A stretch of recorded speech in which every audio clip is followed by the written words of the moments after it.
Morning दोस्तों। तो आज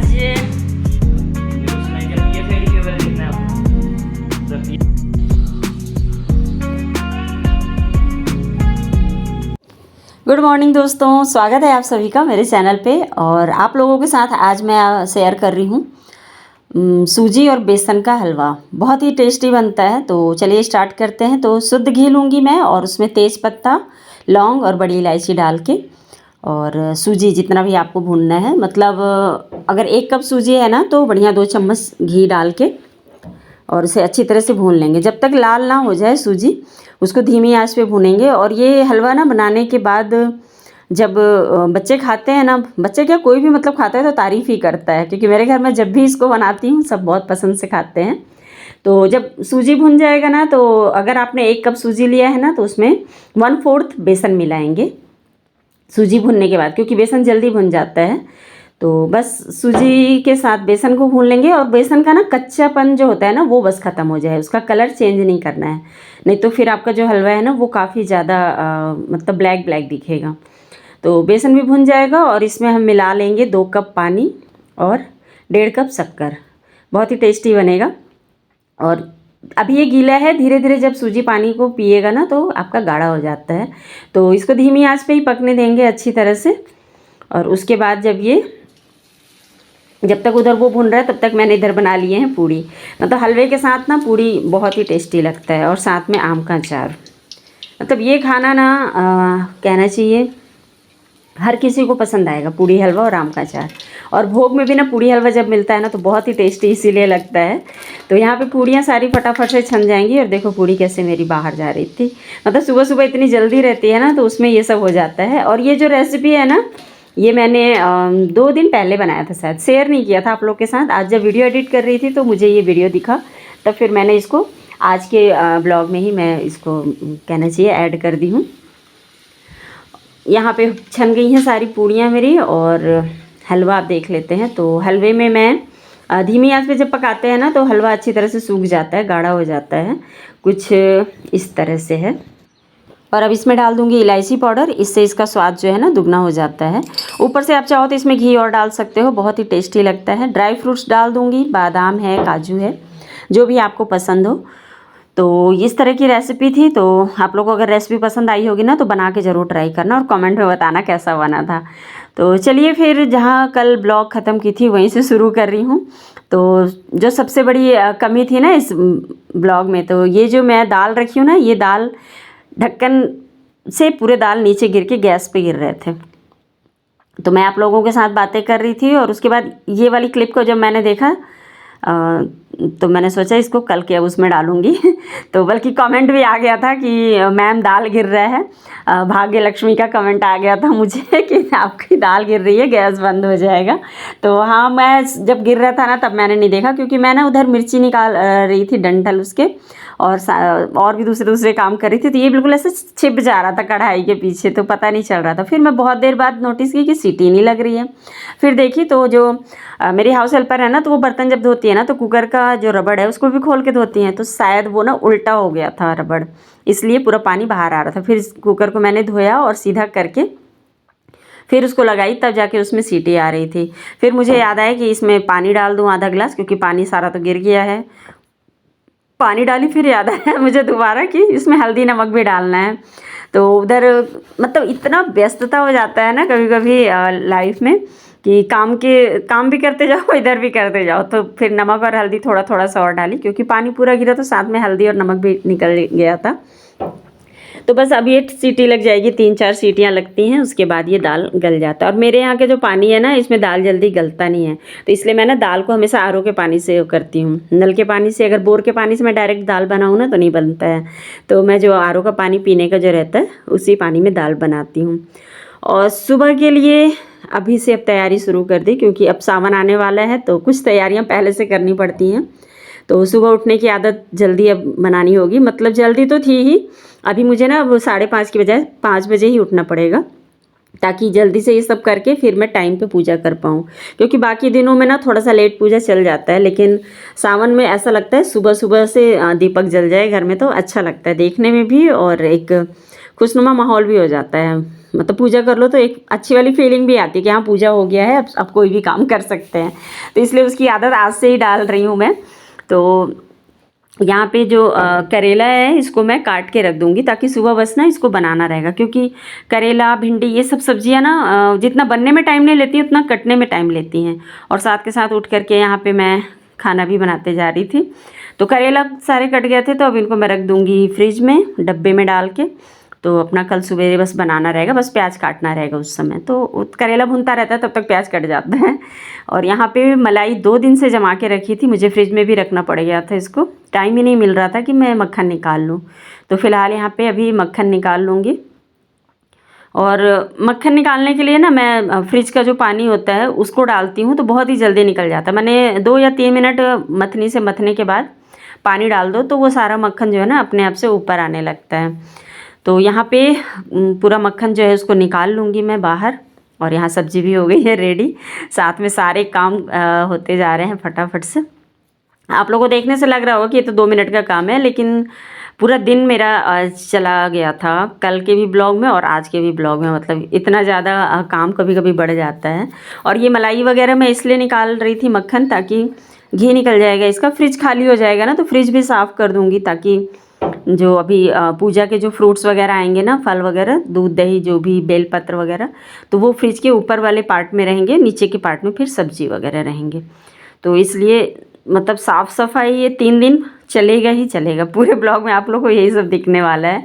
तो सारा मक्खन यहाँ पे निकाल लूँगी और मक्खन से घी बनेगा। और ये देखो दाल भी मेरी सीटी लग रही है। और साथ में यहाँ एक एक करके सब आते भी जा रहे हैं। पहले हस्बैंड जी आए, उसके बाद अभी उसकी कुछ देर के बाद बेटा भी आ जाएगा। और हस्बैंड जी की ना कोरोना में सबसे अच्छी एक आदत बन गई थी कि वो जब भी बाहर से आते थे तो हैंड वॉश करते थे। तो वो आदत उनकी अभी भी बनी हुई है, मतलब वो हैंड वॉश करके ही घर की कोई चीज़ को छूते हैं। मतलब शूज़ खोलने के बाद ना हाथ को वो ऐसा ऊपर की ओर उठा के रखते हैं, बिल्कुल कोई चीज़ गेट भी नहीं वो मतलब टच करते हैं। तो कोरोना अगर मतलब बहुत बुरा तो था वो समय, लेकिन बहुत सारी अच्छी आदतें सबको दे के चला गया है। चप्पल बाहर रखना सीख गए हैं सभी, बाहर के चप्पलों को, और हैंड वॉश करना फिर से। बुरी यादें तो हैं बहुत सारी और बहुत सारी अच्छी यादें भी थी, क्योंकि मेरी पूरी फैमिली ना कोरोना टाइम में एक साथ रहती थी। तो पूरे 1 महीने हम लोग एक साथ रहते, तो यकीन नहीं होता था ऐसा कि मतलब हस्बैंड जी ड्यूटी में हैं फिर भी घर पे बैठे हैं, ऐसा मतलब, क्योंकि ऑनलाइन ड्यूटी सारी चलती थी उस समय।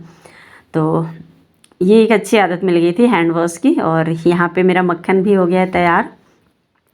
और अभी क्या कर रही हूँ, हाँ अभी कुछ कुछ जो चीज़ें हैं, जैसे कि मक्खन निकाली हूँ ना, तो जो मथनी होती है मैं उसको गर्म पानी में धो के रख देती हूँ, उसको जूठा नहीं करती हूँ। वैसे तो ये जो घी मैं निकालती हूँ ना, ये पूजा के लिए घी नहीं निकालती हूँ, ये डेली यूज़ में खाने के लिए निकालती हूँ। और घी मैं रेडीमेड मंगाती हूँ, क्योंकि जो मैं मलाई रखती हूँ फ्रिज में ना, तो मुझे डाउट रहता है कि बच्चे कहीं उसको उंगली डाल के निकाले ना हो, या जूठे हाथ से निकाले हों, या लहसुन प्याज साथ में रखा हो वहाँ पे। तो इसलिए मैं इस वाले घी को ना बस खाने में ही यूज़ करती हूँ।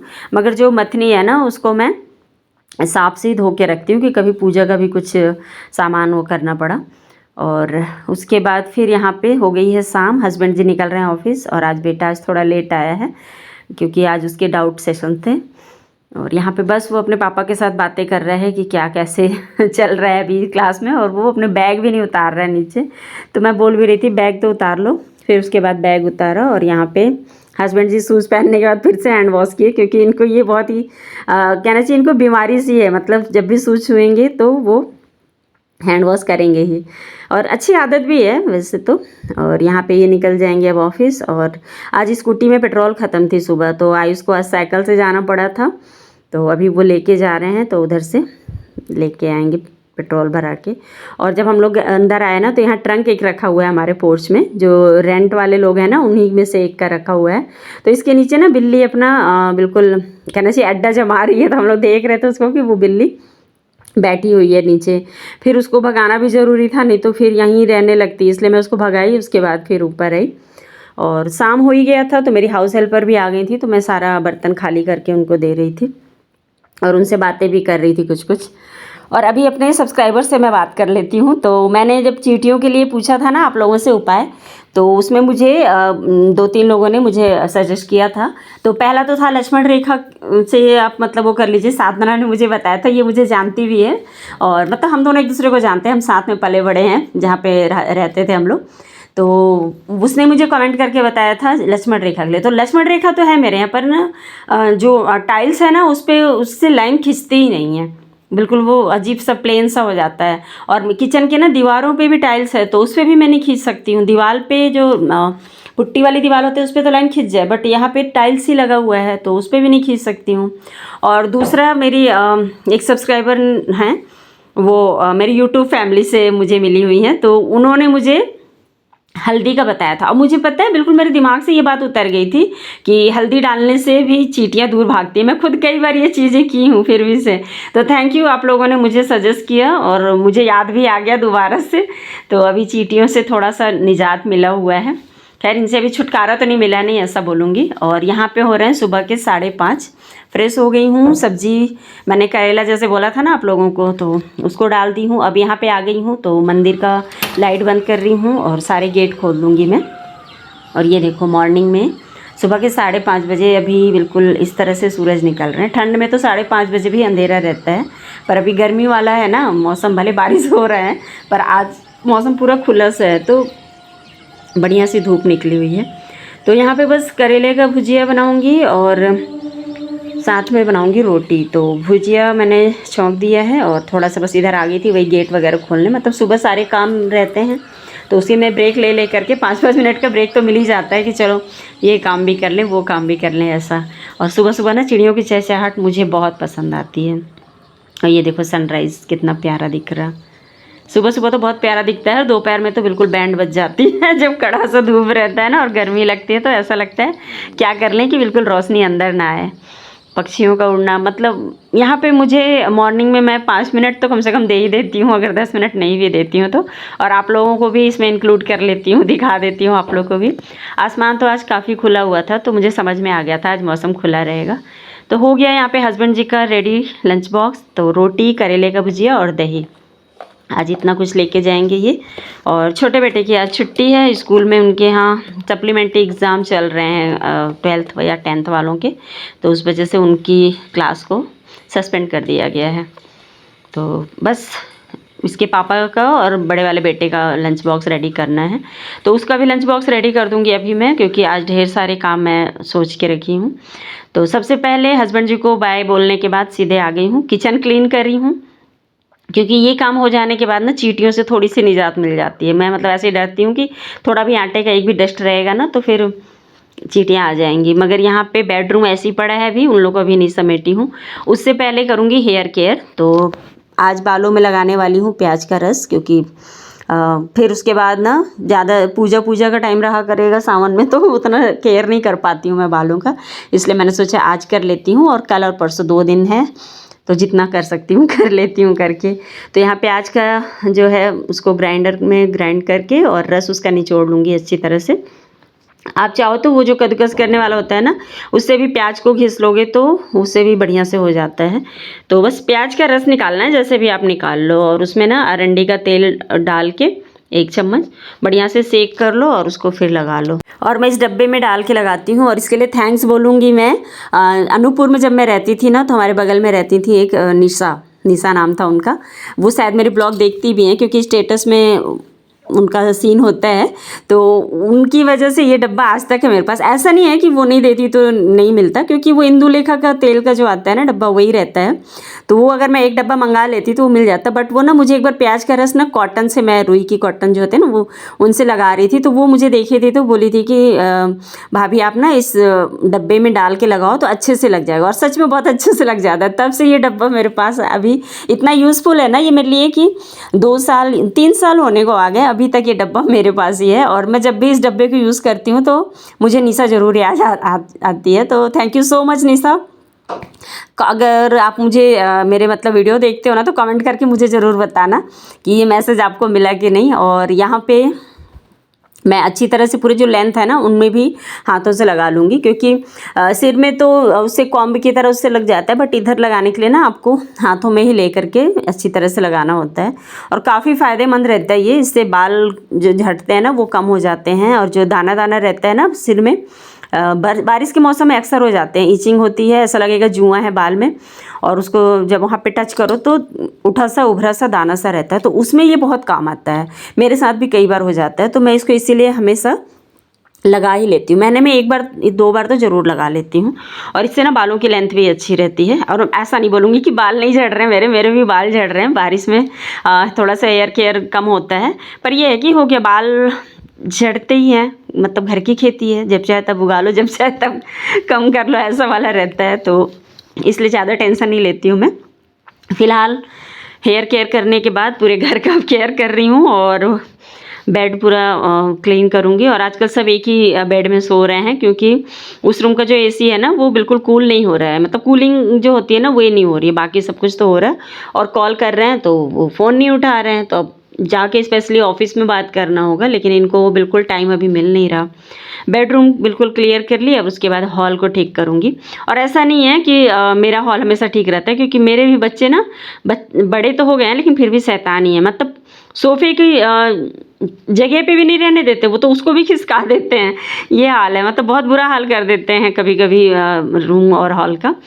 तो सब कुछ ठीक करके उसके बाद मैं पी रही हूँ तीसी पानी, और रिलैक्स 5 मिनट का जो होता है ना वो मिला।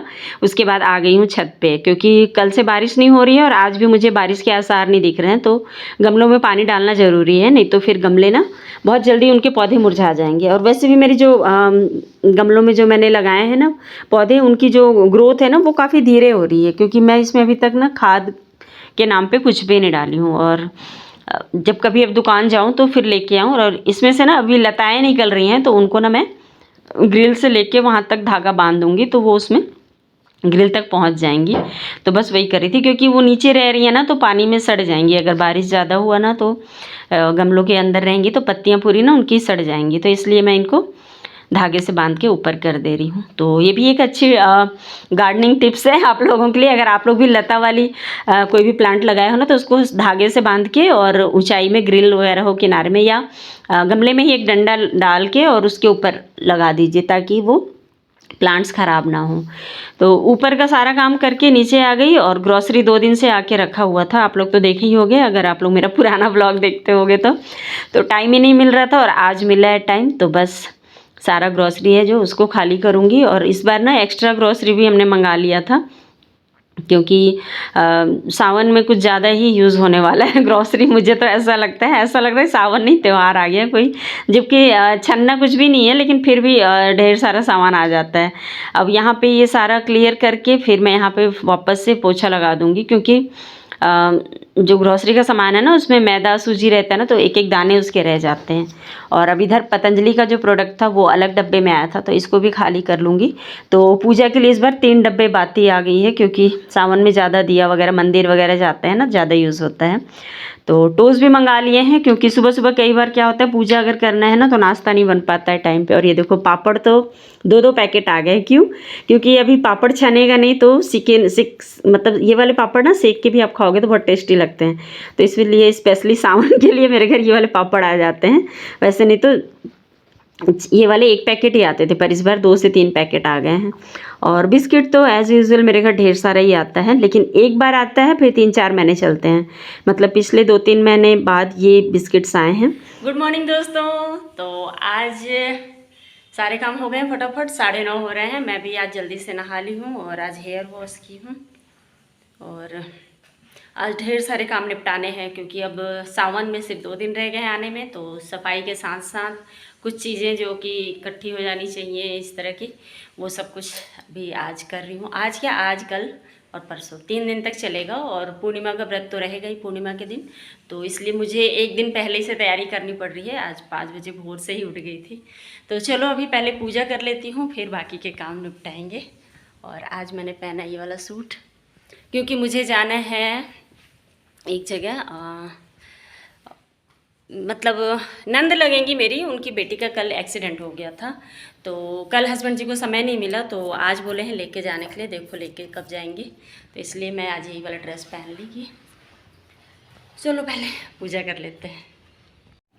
कई बार जिम्मेदारियां इतनी ज़्यादा होती हैं ना कि समझ नहीं आता है क्या करें।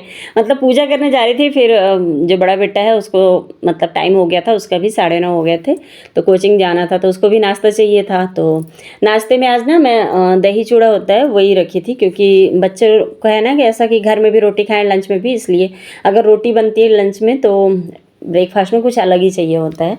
तो बस मैं दही चूड़ा ही रख दी थी ये लोग के लिए कि चलो दही चूड़ा खा लेना। तो मैं बोली थी निकाल के खा लेना, पर वो बोल रहा मम्मी बहुत लेट हो रहा है मुझे। तो बोली चलो ठीक है, इसमें नमक तो है नहीं, तो मैं फिर पूजा से पहले इसी काम को कर लेती हूँ। और इतनी हड़बड़ी थी कि जो गुड़ है ना वो मैं दही में मतलब बेटे वाले थाली जो कटोरी थी उसमें डालने की बजाय जो पूरा दही रखा हुआ है ना उसमें डाल दी थी। फिर याद आया, लेकिन फिर थोड़ी सी जो जामन के लिए ना दही निकाली, बाकी ऐसी रहती। फिर बच्चे जब खाएगा ना छोटा वाला तो वो खा लेगा उसमें, ऐसा करके। तो यहाँ पे फिर बड़े बेटे को दे दी थी दही चूड़ा, और उसके बाद फिर से जा रही थी पूजा करने। मगर उससे पहले फिर ये था कि अगर यहाँ पे मैं पोछा अगर नहीं लगाऊंगी तो फिर से चींटियाँ आ जाएंगी, क्योंकि गुड़ का पैकेट मैंने खोला था, तो इसलिए फिर वहाँ पे पोछा लगाई और उसके बाद फिर अपना तैयारी करी जाने के लिए। फिर याद आ गया कि दही रखा हुआ है बाहर, खट्टा हो जाएगा, तो बस इसको फ्रिज पे रखी। तो बस इसी तरह से है यार, छोटी छोटी चीज़ें, मतलब काम जो है हमेशा बने रहते हैं। तो आप लोग अगर चैनल पे नए हो दोस्तों तो चैनल को सब्सक्राइब जरूर कर लेना, बेल आइकॉन दबा लेना और ऑल पे सेट कर लेना। यहाँ पे बेटे को विदा की और गौ माता भी आ गई थी तो उनकी रोटी दी। चलो फिर मिलूंगी नए वीडियो में, तब तक के लिए बाय बाय दोस्तों।